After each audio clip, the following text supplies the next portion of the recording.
Welcome back. Tomorrow marks 2 years since Hamas' deadly attack on Israel, killing almost 1,200 people and kidnapping 251. But an end could be in sight. Negotiators from Hamas, Israel, and the United States are meeting in Egypt today to start indirect talks to end the war. President Trump, just in the past hour from the Oval Office, sounded confident.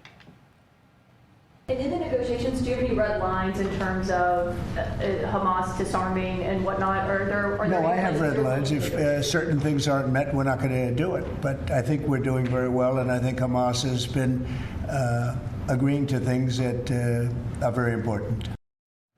Joining me now, U.S. Israel Education Association Chair and former Auburn basketball coach Bruce Pearl. Coach, great to see you here today. I know you've been very passionate and vocal on this issue.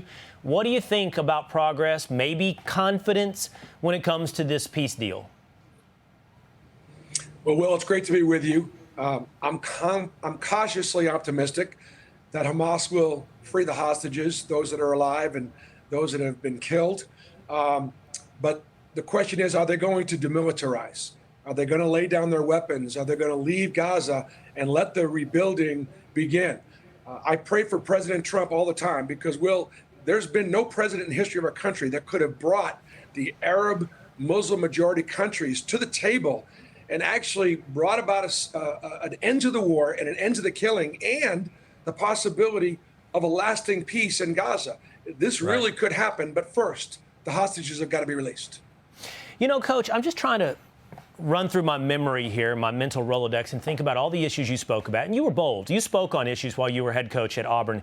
But I can't remember off the top of my head that you spoke about a lot of issues outside of this issue, peace, war, Israel.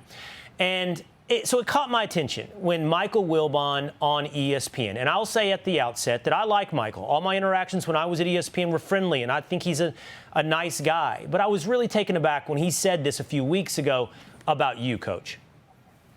Happy trails to coaching for Bruce Pearl. The Auburn coach is stepping down to become an ambassador for the athletic department. Pearl said he will not run for the U.S. Senate, something that had been rumored. Tony, he become a divisive person, it seems to me, intentionally, and I hope there was pressure to just get him out. Really? Yeah. I always liked him. He was such a great guest. Yeah, we're on the other side on him. Not a melancholy. So, Coach, what opinions did you have that were divisive? I mean, my memory's failing me. And so I don't know what Wilbon is referencing when he says he used to like you and thought you were divisive. Well, I was a regular on Pardon the Interruption, and I love Tony and Mike and have had great relations with them. A dear friend of Mike's reached out to me and said, look, this is not anti-Semitic. It's probably political. And, you know, Will, if there's anything I'm not, and that is divisive. I've tried to bring people together my entire life. And, you know, maybe it's an example of why we can't agree to disagree about things politically. And so, no, I was not forced out. I love Auburn, and I love the opportunity now to be able to do some things for faith and family in our country, to be an advocate for Israel, be an advocate for education, and looking forward to do those things while my son is winning basketball games. I would love to ask Mike, did you ever call Steve Kerr or Greg Popovich divisive? Why is it Bruce Pearl? Ed, grab the helmet for me real quick. I got to do this for Coach, just on the way out. Throw me Auburn, right there. There, throw it to me. Just toss it to me. There we go. All right, Coach, just for you. We got it right here on set. A little Auburn helmet for you. We could have brought you any number of helmets, but we appreciate you being on with us today. I appreciate you. And let's pray for those hostages. Maybe they get to come back on Simchas Torah. 2 years has been enough. I agree. Thank you so much, Bruce Pearl.